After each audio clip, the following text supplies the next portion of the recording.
எங்க ஊர் அம்மன் கோயில்ல பிரசாதமா நாட்டு வாழைப்பழம் கொடுத்தாங்க. உண்மையே சொல்லலாம் இந்த வாழைப்பழம் எனக்கு பிடிக்காது. இதை டிஃப்ரெண்டா டேஸ்டா ஒண்ணு பண்ணலாமா? ரொம்ப ரொம்ப சிம்பிள் தான். அரைமுடி தேங்காவை திருவிக்கோங்க. நல்லா பழுத்த நாட்டு வாழைப்பழத்தை சேர்த்துக்கலாம். இது இருந்தா பரவாயில்லையா? நாட்டு வாழைப்பழம் அப்படிதான் இருக்கும். எனக்கு பிடிக்காது அதோட சாப்பிட. எங்க பாட்டி எல்லாம் வாழைப்பழத்தை தோலோட சாப்பிட சொல்லுவாங்க. நல்லாவா இருக்கும்? சாப்பிடுவீங்களா?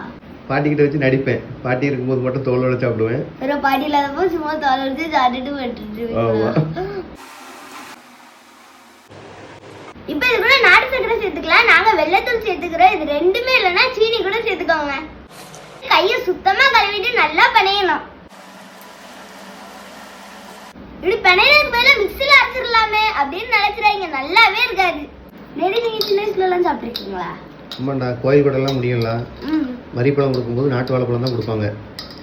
அதை எங்க அம்மா அந்த மாதிரி தான் பிணைஞ்சு எங்க அண்ணன் எல்லாத்துக்கும் ஒன்னா லைனா உட்கார வச்சு ஊட்டி விட்டு விடுவாங்க கொஞ்சம் கொஞ்சம். அவ்வளவுதான், ரெடி ஆயிடுச்சு. சாப்பிட்டு பார்த்துடலாமா?